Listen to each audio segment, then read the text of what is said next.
दर्शकवृन्द नमस्कार। कार्यक्रम सन्दर्भको आजको श्रृङ्खलामा यहाँहरूलाई हार्दिक स्वागत छ। सन्दर्भको आजको श्रृङ्खला पछिल्लो समय नेपालमा सहकारीको अवस्था। सहकारी भन्ने बित्तिकै दुई वा दुईभन्दा बढी व्यक्तिहरू मिलेर निश्चित मुनाफा कायम गरी समाजमा रहेका व्यक्तिहरूका हरेक आर्थिक पाटोहरूलाई र आर्थिक समस्याहरूलाई चाहिँ सहजै रूपमा समाधान गर्ने र उनीहरूको नजिकको एउटा मित्र बन्नेका रूपमा चाहिँ यसलाई लिने गरिन्छ। यसको परिभाषा यसरी लिइन्छ। विशेष गरी कतिपय रूपमा पछिल्लो समय सहकारीहरू मुनाफा केन्द्रित बने, खास गरी सर्वसाधारणहरूका अर्थात् नागरिकहरूका समस्यामा चाहिँ सहकारीले खेल्नुपर्ने भूमिका त्यति उत्तरदायी देखिएन भन्ने किसिमका पनि सवालहरू उठ्ने गर्छन्।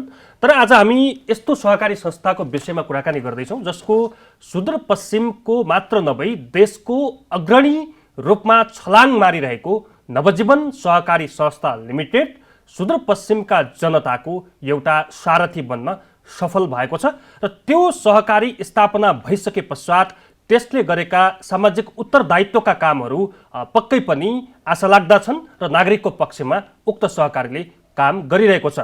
भर्खरै मात्र सहकारीले एउटा नयाँ नेतृत्व पाएको छ। मुलुक संघीयतामा गइसके पश्चात पनि विभिन्न क्षेत्रहरू चलायमान हुनका निम्ति कतिपय रूपमा कानुनी जटिलताहरू छन्, कानुनी पाटाहरू छन्। तर त्यसलाई पनि छिचोल्दै नवजीवन सहकारी संस्थाले आफ्नो निरन्तरतालाई कायम राखेको छ र नवजीवन सहकारी संस्थालाई देशभरिको अग्रणी सहकारी बनाउनका निम्ति नयाँ आएको नेतृत्वले समेत पहल गरिरहेको छ। आज हामी यिनै विषयमा यिनै पेरिफेरीमा रहेर कुराकानी गर्दैछौँ, जसका निम्ति मैले स्टुडियोमा निम्ति आएको छु नवजीवन सहकारी संस्थाका अध्यक्ष, भर्खरै निर्वाचित हुनुभएका अध्यक्ष देवबहादुर बम। यहाँलाई स्वागत छ। धन्यवाद, नमस्कार। विशेष गरी तपाईँ भर्खरै मात्र निर्वाचित हुनुभएको छ, 1 महिनाको पेरिफेरीमा। यहाँलाई धेरै धेरै बधाई सुरुमा। धन्यवाद। अब यो नवजीवन सहकारी संस्थाको अध्यक्षको रूपमा निर्वाचित भइरहँदा तपाईँ त्योसँग त रिलेटेड हुनुहुन्थ्यो नै, त्योसँग जानकार हुनुहुन्छ नवजीवनसँग। अलिकति आफूमा भार थपिएको, थोरै चुनौती थपिएको महसुस गर्नुभएको छ यति वर्ष?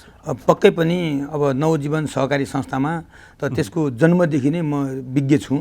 यो 50 सालमा स्थापना भइसकेपछि म त्योसँग आबद्ध रहेको छु र सञ्चालक समितिको सदस्य हुँदाखेरिको अनुभूति र अध्यक्ष भइसकेपछिको अनुभूतिमा चाहिँ हिजो मैले 10 किलोको भारी बोकेको थिएँ भने आज पक्कै पनि 50 किलोको भारी बोकेको मैले महसुस गरेको छु। अब अध्यक्ष भइसकेपछि यसमा रहेका 30,000 आजको मितिसम्म हामीसँग 29,609 जना शेयर सदस्यहरू भएका छन् र यो संस्थाले अहिलेसम्म लगभग 6 अरबको 600 करोडको कारोबार गरिरहेको छ र योसँग अब हाम्रा शेयर सदस्यहरूले थुप्रै आशा गरेका छन् र आज संजोगले भन्नुपर्दाखेरि 65औं राष्ट्रिय सहकारी दिवसको उपलक्ष्यमा म सम्पूर्ण देशभरिका शेयर सदस्यहरू, सहकारी कर्मीहरूलाई सर्वप्रथम त म जय सहकारीको अभिवादन गर्न चाहन्छु र नवजीवन अब देशभरिमै यसको सेवा केन्द्र खोल्ने पहिलो सहकारी हो र म तपाईँलाई आज यो जनता टेलिभिजन मार्फत 6 महिनाभित्रमै हामी काठमाडौँको बानेश्वरमा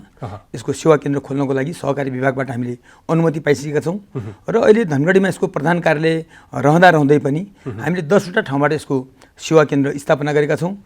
त्यसै गरेर कैलाली जिल्लाभरिमै भयो, कञ्चनपुर जिल्ला, त्यसै गरेर बर्दियाको बाँसगढीमा पनि हाम्रो सेवा केन्द्र छ। ठिक छ। अब यो सहकारीको विषयमा क्रमशः जाउँला। यो तातो माहौल पनि छ तपाईँ निर्वाचित भइसके पश्चातको। त्यति बेलाको त्यो पेरिफेरी हामी यताबाट काठमाडौँबाट निहाल्दै थियौँ। जित निकै कठिन थियो, तर सम्भव कसरी भयो? अब मैले विभिन्न सामाजिक क्षेत्रहरूमा काम गरेको आधारमा र मैले जनताहरूको बिचमा लोकप्रिय मैले काम गरेको छु। हिजो म सेती महाकाली ट्रक यातायात व्यवसायी सङ्घको अध्यक्ष हुँदाखेरि त्यहाँका व्यवसायहरूको हित गरेको कारणले गर्दा तिनी व्यवसायहरू सबै लागे र मैले त्यो क्षेत्रमा ट्रेड युनियनमा लामो समय मैले काम गरेको छु र मैले त्यहाँको जिफन्डको पनि मजदुरको प्रदेशको अध्यक्ष पनि हुँ र मैले अहिलेसम्म जीवनमा सबैको हित मात्र गरेको छु, अहिलेसम्म अहित गरेको छैन। त्यसैले मलाई एउटा असल नागरिकको रूपमा सम्झिदिए पुग्छ भन्ने मेरो भनाइ थियो र मेरो विपक्षी मेरो प्रिय साथीले चाहिँ खानाको व्यवस्था गर्नुभएको थियो, यातायातको व्यवस्थापन गर्नुभएको थियो, थुप्रै पैसा खर्च गर्नुभयो, तर मैले एक कप चिया पनि खुवाएन। तपाईसँग त्यो सम्भव पनि थिएन? मसँग त्यो सम्भव पनि थिएन, किनकि म 6 क्लासमा पढ्दाखेरि मेरो बुवा बित्नु भएको थियो।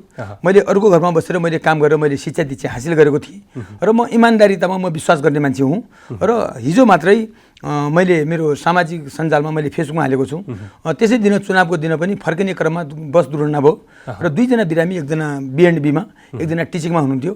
म त्यहीँ पनि आएर हिजो उहाँहरूलाई चाहिँ केही आर्थिक सहयोग पनि गरेँ, भेटघाट गरेँ। कमसेकम पनि 29,609 जना सदस्य मेरा परिवारका सदस्य हुन्। म त्यो संस्थाको अध्यक्ष भइसकेपछि अभिभावक हुँ र मैले सबै क्षेत्रका मान्छेहरूलाई चाहिँ हेर्नुपर्ने हुन्छ।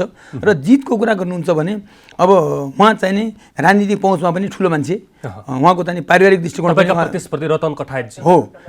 उहाँ चाहिँ नि अब जमिनदारको छोरा, उद्योगपति, र उहाँसँग मेरो टक्कर लिने कुनै हैसियत नै छैन। तर मैले 2048 सालदेखि अहिलेसम्म विभिन्न सामाजिक सेवाहरूमा चाहिँ मैले काम गरेको छु र चुनावमा मैलेसम्म पराजित भएको छैन। निर्वाचन चाहिँ सौहार्दपूर्ण ढङ्गले सम्पन्न भयो। करिब 18,000 पेरेफेरेको चाहिँ मतदान भयो। हो, यो चाहिँ नवजीवन सहकारीमा चाहिँ यो जुन तपाईँ विजयी भएको जुन एउटा त्यो नतिजा छ, त्यो चाहिँ इतिहासको पहिलो नतिजा होला होइन? त्यसको त्यो तपाईँले चाहिँ आफ्ना प्रतिद्वन्दीलाई हराएको त्यो बिचको मतान्तर। योभन्दा अगाडि पनि थुप्रै लोकतान्त्रिक पद्धतिबाट चुनाव भए। चुनाव हुने क्रममा कहिले 40 भोट, कहिले 100, कहिले 200, कहिले 400, कहिले 600 भोटको अन्तर हुन्थ्यो। तर योपालि जुन नवजीवनका एकदम वैचारिक र एकदम सैद्धान्तिक, त्यसपछि गर्दा एकदम बौद्धिक क्षेत्रका मान्छेहरूको जुन उपस्थिति रह्यो, त्यो चाहिँ मलाई लाग्छ 28 वर्षपछि भएको 1308 मतको मतान्तर भनेको अहिलेसम्मको इतिहासमा पहिलोपटक यति धेरै ठुलो मतान्तर थियो। म किन पनि कोट्याउँदैछु भने यो विषय तपाईँप्रति त्यहाँका शेयर सदस्यहरूले जुन यति धेरै भरोसा गरे, जुन यति धेरै विश्वास गरे, यसका लागि चाहिँ एकातिर कोभिडको सङ्क्रमणले गर्दाखेरि यहाँको चाहिँ अर्थतन्त्र थिलथिलो परेको छ, त्यसमा पनि सुदूरपश्चिम आफैमा पनि त्यहाँ धेरै बेरोजगारी समस्या भएको एउटा प्रदेशका रूपमा लिइन्छ। धेरैको रोजीरोटीको स्थान भनेको भारत हो होइन? यी सबै समस्यालाई समाधान गर्नका निम्ति तपाईँको नेतृत्व सफल हुन्छ या हुँदैन भन्ने तपाईँका लागि यो परीक्षण काल हो। यसलाई चाहिँ व्यवस्थापन गर्ने व्यवस्थापनलाई चाहिँ कसरी अगाडि बढाउनु भएको छ, त्यो सोच, त्यो भिजनलाई चाहिँ कसरी क्रिएट गर्नुभएको छ? अब सुदूरपश्चिमाञ्चल प्रदेशका मुख्यमन्त्री त्रिलोचन भट्ट भारतमा चौकीदारी गरेर आए र अब चौकीदारी गर्नु पर्दैन भनेर उहाँले सुरुमा भन्नुभएको थियो। त्यो उहाँले भनाइ मात्र भयो, व्यवहारमा लागू भएको छैन। त्यसैले म देवबहादुर बम नवजीवनको अध्यक्ष भइसकेपछि त्यो म व्यावहारिक रूपमा म लागू गर्न चाहन्छु। र त्यो मेरो भिजन के छ भन्नुहुन्छ भने अहिले भर्खरै मात्रै हामीले लघुवित्त सञ्चालन गरेका छौँ नवजीवन, र त्यो देशभरिकै सबैभन्दा सस्तो ब्याज दरमा दिने पहिलो सहकारी नवजीवन हो। र हामीले अहिले किसानले उत्पादन गरेका च्याउहरूलाई नवजीवनको ब्रान्डिङ गरेर हामी बजारीकरण गर्ने अभियानमा लागेका छौँ। र किसानहरूले चाहिँ दुना टपरी बनाएका छन्। र नवजीवनले हामी 1 वर्षभित्रमा नवजीवन सुपथ किराना पसल भनेर हामी स्थापना गर्नेछौँ। र तिनी किसानले उत्पादन गरेका चिजहरूलाई नवजीवनले ब्रान्डिङ गरेर त्यसलाई बजारीकरण गर्नेछौँ र किसानलाई हामी नगद पैसा भुक्तानी गर्नेछौँ। र त्यो सामान चाहिँ हामी नवजीवनका विभिन्न सेवा केन्द्रहरूबाट बिक्री वितरण गर्नेछौँ, ताकि त्यसले के भयो, रोजगारी पनि एकातिरबाट चाहिँ कम भयो र सबै मान्छेले काम पनि पाएका छन्। जोसँग जग्गा जमिन छैन तिनी मान्छेहरूलाई पनि हामी चाहिँ बिना धितो लगानी लगाउनेछौँ र सिप हामी चाहिँ सिकाउनेछौँ। त्यो सिपबाट उत्पादन गरेका चिजहरू हामी चाहिँ त्यसलाई गर्नेछौँ। म तपाईँलाई सानो अनुभव मात्र गर्न चाहन्छु। म 4 वर्ष अगाडि मात्रै बेलायतको मेन्चेस्टर सिटीको एउटा सहकारीको कार्यक्रममा गएको थिएँ। त्यहाँ एक दिनभरिमा चाहिँ तरकारी पसल छ, आज चाहिँ बारीबाट उत्पादन गरेको तरकारी आज दिनभरि बिक्री भयो भने भयो, नभइसकेपछि आउट अफ सिटीमा लगेर बिक्री वितरण गरिन्छ। तपाईँको त्यहाँका जनताहरूले चाहिँ ताजा तरकारी मात्र पाइन्छ भन्ने एकदम दिमागमा छ।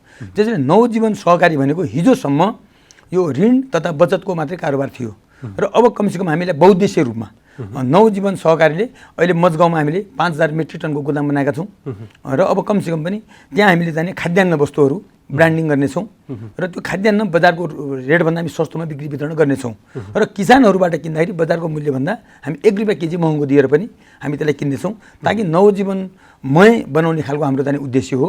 र अहिले लघुवित्त मार्फत भयो, शपथको किराना पसलको मार्फत भयो र अहिलेको जुन हाम्रो यो टिम छ, यो टिममा नेपाल सरकारको उपसचिवबाट रिटायर भएका डाक्टर महेश विष्ट जस्ता मान्छेहरू विज्ञ हामीसँग छौँ र अब तपाईँ कार्य समितिमा छौँ। र म तपाईँलाई विश्वास के दिलाउन चाहन्छु भने नवजीवन सहकारीमा यो 4 वर्षीय हाम्रो कार्यकालमा हामी नवजीवनलाई बचत र ऋण मात्र नभइकन बहुद्देश्य यो सहकारी हो र यो सहकारीको माध्यमबाट हाम्रो जीविका उपार्जन गरेका छौँ। राज्यले त तपाईँको चाहिँ 3 खम्बे नीति बनाएको छ, तर त्यो व्यवहारमा लागू भएको छैन। त्यो व्यवहारमा लागू गर्ने हामी जस्ता सहकारीहरूले गर्ने हो। र म तपाईँलाई आज यो जनता टेलिभिजन मार्फत के विश्वास दिन चाहन्छु भने देवबहादुर बम एकपटकको लागि जनताहरूकोबाट मैले चाहिँ एकपटक मलाई भोट दिनुहोस्, म काम गरेर देखाउँछु भन्ने मैले चाहिँ जुन अठोट विश्वासका साथ अगाडि बढेको छु। र मैले चुनाव जितिसकेपछि शपथ ग्रहण गरेको दिनदेखि एक दिन पनि म घरमा बसेको छैन। म दिनको दिन चाहिँ तपाईँको चाहिँ नवजीवन सहकारीको विषयमा आज मात्रै धनगढीमा 65औं राष्ट्रिय सहकारी दिवस मनाउने क्रममा त्यहाँ सबैभन्दा बढी उपस्थिति नवजीवनको थियो। 50 जना मान्छेहरू हाम्रो उपस्थिति थिए भने अरू सहकारीका 10 जना 15 जना मात्रै थिए। र आज कमसेकम पनि म काठमाडौँमा 2 जना हाम्रा शेर सदस्यहरूको चाहिँ स्थिति एकदम गम्भीर स्थिति, जुन बिएनबीमा जुना खड्गाजी जो सहकारी आन्दोलनमा लाग्नु भएको छ उहाँको ट्रिटमेन्टमा हिजोसम्म मात्रै 19 लाख खर्च भइसकेको छ।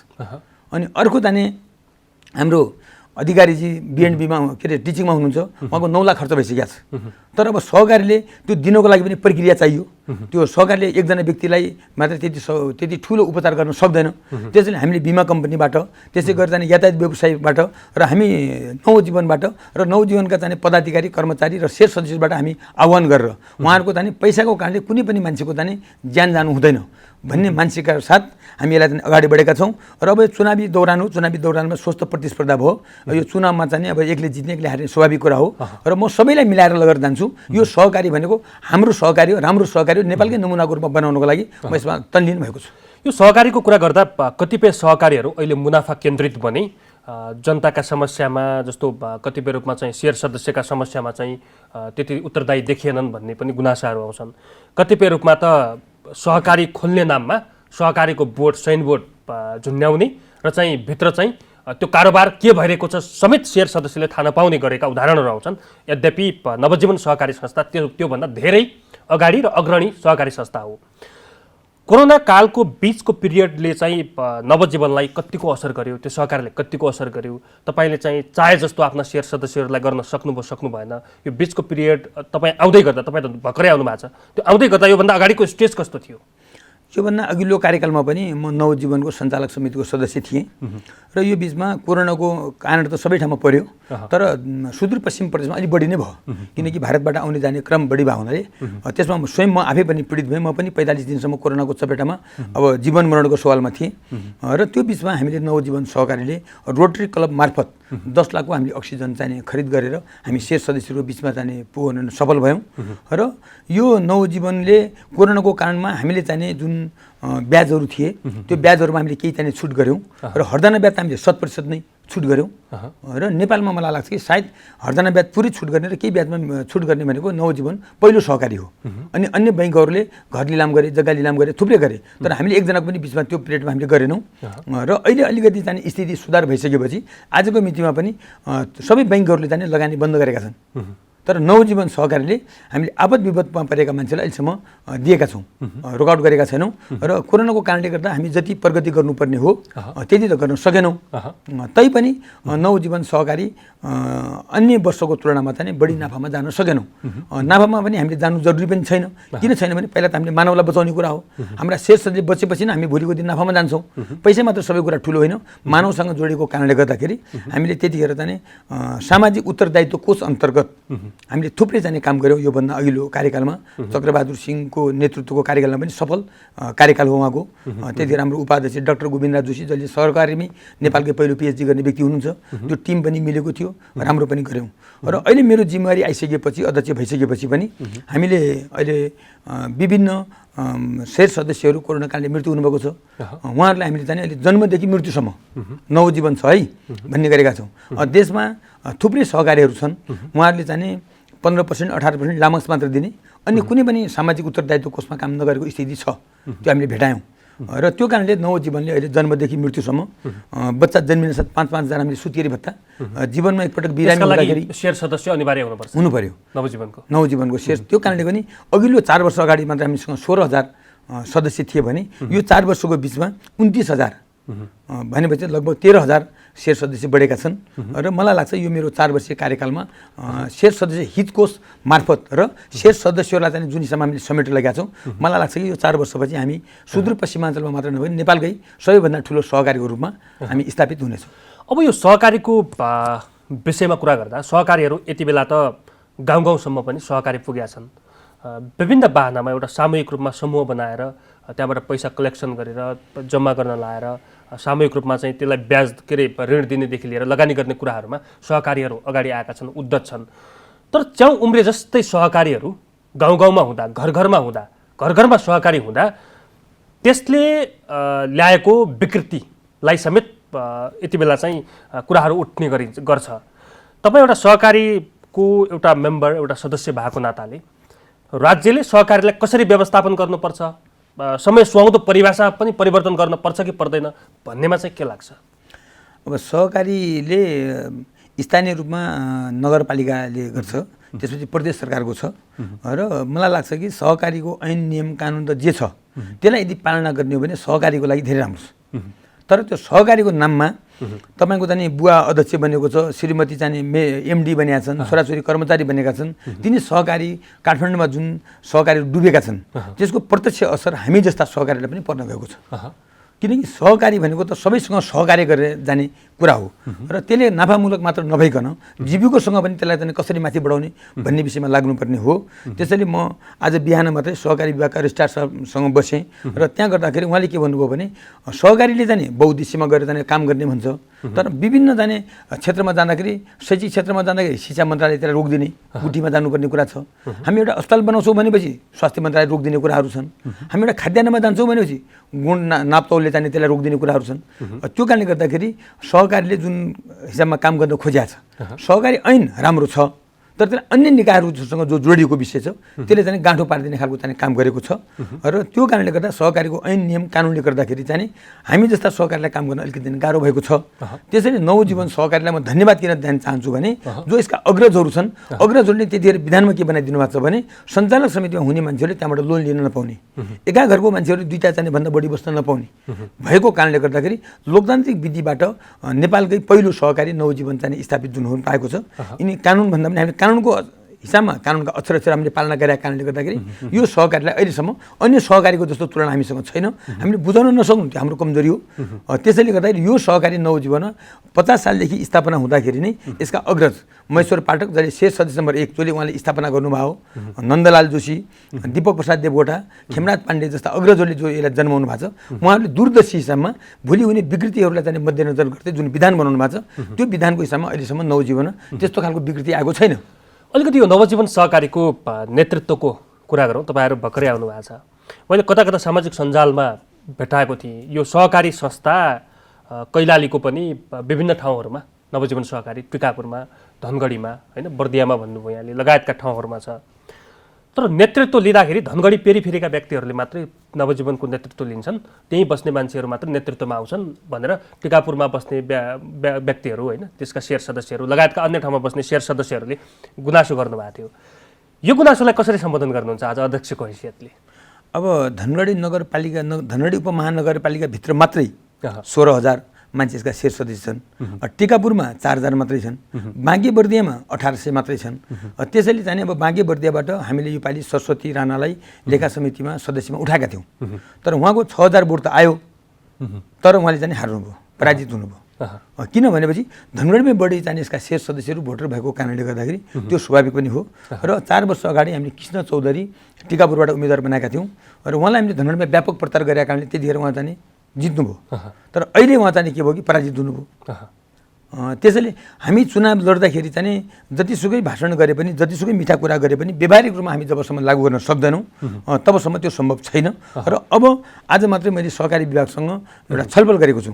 यो छलफल गर्दाखेरि अब आउने 4 वर्षपछि सबै ठाउँको प्रतिनिधित्व कसरी हुने भन्ने विषयमा मैले त्यो संस्थामा रहँदै त्यो चाहिँ राम्रो काम मैले गर्न सकेन भने तब 4 वर्षपछि त फेरि मलाई जनताले विश्वास गर्ने छैनन्। त्यसैले म आज यो जनता टेलिभिजन मार्फत के भन्न चाहन्छु भने अबको 4 वर्षपछि टिकापुरबाट 1 जना, बाँसडीबाट 1 जना, सुकटबाट 1 जना, प्रत्येक सेवा केन्द्रहरूबाट 1-1 जनालाई समेट्ने गरी हामीलाई विधान संशोधन गर्नेछौँ र साधारण सभाबाट पास गरेर केन्द्रबाट विभागबाट हामीले स्वीकृति लिइसकेपछि हरेक क्षेत्रबाट 1 जना लिइसकेपछि यसलाई अपनत्व हुनेछ। र मेरै कार्यकालमा अहिले म भन्दैछु तपाईँलाई बाँसडीमा चाहिँ बाँके बर्दिया हो, त्यहाँबाट हामीले चाहिँ त्यो शाखा अन्तर्गत रहने गरी एउटा युनिट कमिटी बनाउँदैछौँ। 4 जना, 2 जना महिला 2 जना पुरुष र सञ्चालक समितिको पदाधिकारी, सञ्चालक समितिको सदस्य त्यहाँको संयोजक हुने गरी र त्यो क्षेत्रमा हेर्नको लागि त्यो अध्यक्षले 30,000 मान्छेको घर घरमा त जान सक्दैन, कर्मचारी पनि पुग्दैनन्। त्यसैले त्यहाँ चाहिँ को सुत्केरी भएको छ, को मृत्यु भएको छ, कसको बिमारी भएको छ भन्नेको लागि त्यहाँ हामी सबै शाखाहरूमा चाहिँ उपसेवा केन्द्रहरूमा हामी चाहिँ युनिट कमिटी बनाउने छौँ र त्यो युनिट कमिटीको मार्फतबाट हामी चाहिँ 29,000 त्यहाँको प्रतिनिधित्व बन्नेछ। त्यहाँका व्यक्तिहरू चाहिँ के अरे उसमा कार्य समितिमा आउनेछन्। 29,609लाई त्यसलाई चाहिँ समावेश गर्नको लागि प्रत्येक सेवा केन्द्रमा हामीले 4 जना मान्छेहरूलाई मनोनित गरेर यसलाई चाहिँ अपन्नत्व कसरी बनाउने भन्ने विषयमा लाग्नेछौँ। र म तपाईँलाई यो विश्वास दिलाउन चाहन्छु कि अब कमसे कम पनि आउँदो 4 वर्षपछि हुनेमा प्रत्येक क्षेत्रबाट एक जनालाई समावेशी गर्ने गरी हामी त्यसलाई चाहिँ अगाडि बढाउनेछौँ र नवजीवनलाई अपन्नत्व हुने गरी बनाउनेछौँ। अब अलिकति अर्को पाटो यहाँले भन्नुभयो, अब हामी चाहिँ काठमाडौँमा पनि यसको शाखाको रूपमा काठमाडौँमा स्थापना गर्दैछौँ। बानेश्वरमा कार्यालय रहने गरी चाहिँ नवजीवनलाई अझ फराकिलो बनाउँदैछौँ। अझ सुदूरपश्चिमका मात्र नभएर देशभरिका व्यक्तिहरूलाई जोड्नका निम्ति एउटा कसरत गर्नेछौँ आफ्नो कार्यकालमा भन्दै गर्दा सुदूरपश्चिमका पनि धेरै पहाडी जिल्लाहरूमा नवजीवन सहकारी पुग्न सकेका छैन होइन। त्यसपछि त्यो लगायतका त्यो प्रदेश लगायतका अन्य प्रदेशहरूमा पनि यसको शाखा अझ विस्तार हुन सकेका छैन। यसमा हामीले किन यो व्यवस्थापन गर्न नसकेका हौँ, वा चाहिँ यो कुनै कानुनी जटिलताका कारणले गर्दाखेरि हामी देशभरि फैलिन सकेनौँ, वा चाहिँ यसको चाहिँ ग्रोथ दर त्यो ढङ्गले चाहिँ अगाडि बढ्दै गयो हुनाले कालान्तरमा चाहिँ देशभरि के अरे यो फैलावट हुनेछ। यो के कारणले चाहिँ सीमित ठाउँमा मात्रै नवजीवन सहकारी रहिरह्यो? अब यसको खास कारण के हो भने योभन्दा अगाडिका अग्रजहरूले चाहिँ 6वटा ठाउँमा यसको सेवा केन्द्र थिए र योभन्दा चुनावभन्दा अगाडि म सञ्चालक समितिको सदस्य मात्रै थिएँ र मलाई अध्यक्ष उपाध्याय विश्वास गरेर विभागमा पठाउनु भयो। यसको चाहिँ दर्ता पनि प्रक्रिया बाँकी नै थियो, त्यो पनि मैले गरेँ र त्यो सँगसँगै चाहिँ सहकारी मन्त्रीमा भेटेँ मैले, उहाँलाई सहकारी विभागमा आयौँ।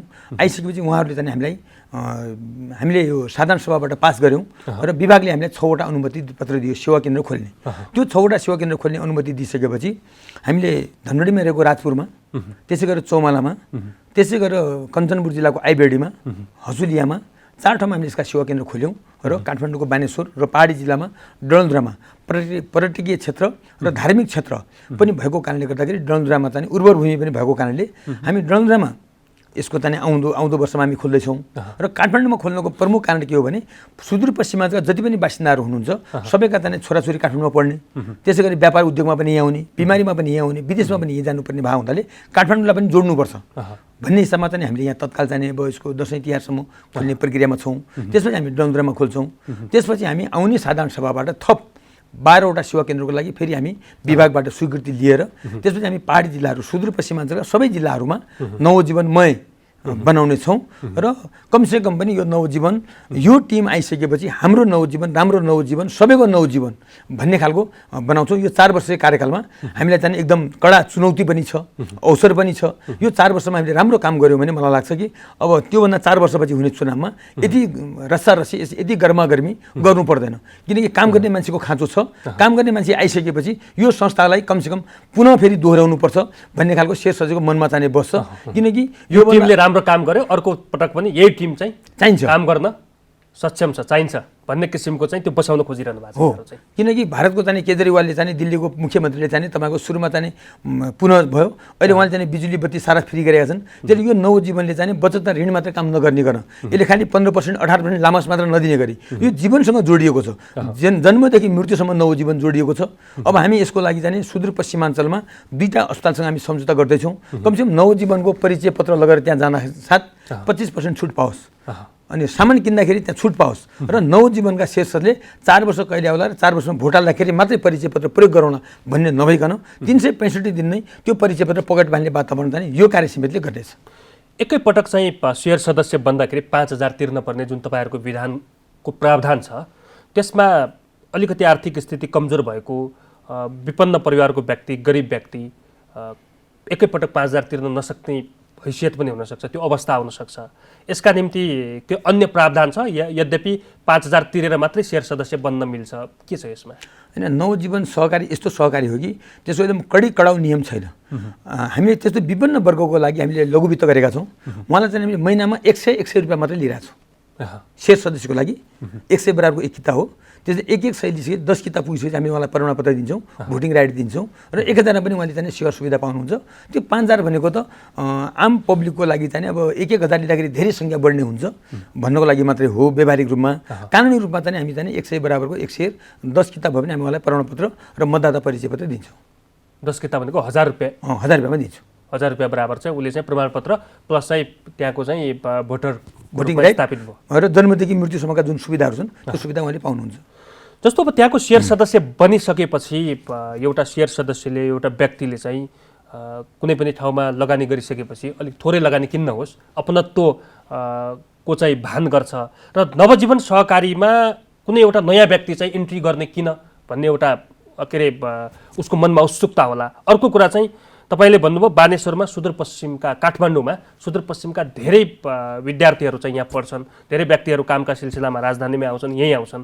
तर यहाँको सेवा सुविधा के हुन्छ? यहाँ चाहिँ हामी कति हकसम्म चाहिँ हामी फराकिलो दायरा बनाउँछौँ नवजीवनको काठमाडौँको हकमा? काठमाडौँमा हामी खोलिसकेपछि यसलाई काठमाडौँ ललितपुर भक्तपुर यो भ्याली जुन छ यो उपत्यकामा बस्ने थुप्रै मान्छेहरू सुदूरपश्चिमबाट आएर बसोबास गरेका छन्। बानेश्वरको पेरिफेरीमा मात्र होइन, धनगढीमा हुने सबै कारोबार चाहिँ काठमाडौँको यहाँको शाखाले पनि गर्न पाउँछ। सबै कारोबार गर्न पाउँछ। यसले चाहिँ यसमा लाग्ने लगानी यहाँ स्थापना गर्दाखेरि लाग्ने अन्य खर्चहरू व्यवस्थापनका पाटोहरूलाई पनि यहाँहरूले ध्यान दिनुभयो होला।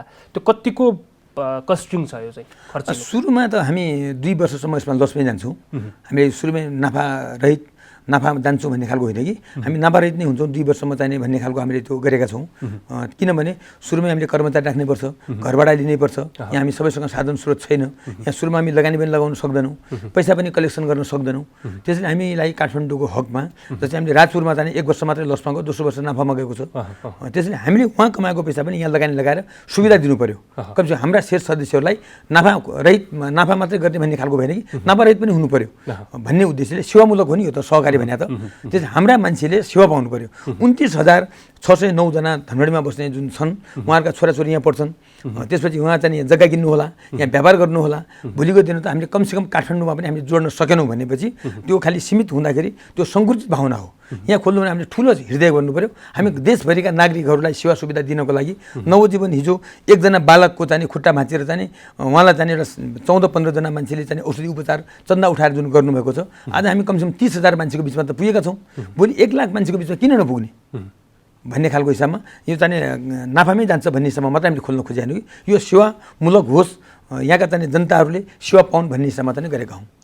हस्, यहाँको 4 वर्षीय कार्यकाल एकदम सुखद बितोस्, सुखमय बितोस्। तपाईँले चाहिँ नवजीवन सहकारीलाई देशव्यापी रूपमा लैजाने प्रेरणा, त्यो शक्ति तपाईँमा प्रदान होस्। सन्दर्भमा आइदिनुभयो, यहाँलाई धेरै धेरै धन्यवाद। अब यो आज जनता टेलिभिजन मार्फत 65औं राष्ट्रिय सहकारी दिवसको उपलक्ष्यमा म आज काठमाडौँमै बसेको कारणले सहकारी विभागमा पनि म उपस्थिति भएँ र कमसेकम जनता टेलिभिजन मार्फत आज देशभरिमै रहेका सम्पूर्ण यो सहकारी कर्मीहरूमा कमसेकम यो जनता टेलिभिजनले नवजीवनको बारेमा यसका चाहिँ स्थापनादेखि हालसम्म भएका गतिविधिहरूलाई चाहिँ 2 शब्द बोल्ने मौका दिनुभएकोमा म जनता टेलिभिजन र तपाईँ मार्फत सम्पूर्ण सहकारी कर्मीहरूको तर्फबाट हार्दिक जय सहकारी। धन्यवाद। दर्शकवृन्द, कार्यक्रम सन्दर्भको आजको श्रृङ्खलामा सुदूरपश्चिमको अग्रणी सहकारी संस्था नवजीवन सहकारी संस्था लिमिटेड र त्यसमा भर्खरै आएको नयाँ नेतृत्व सहकारीलाई कसरी व्यवस्थापन गर्न सकिन्छ, नवजीवन सहकारी संस्थाको हालको अवस्था, त्यसको उद्देश्य लगायतका विषयमा कुराकानी गऱ्यौँ। आजका लागि सन्दर्भको समय सकिएको छ। खेम्बम बिदा हुन्छु।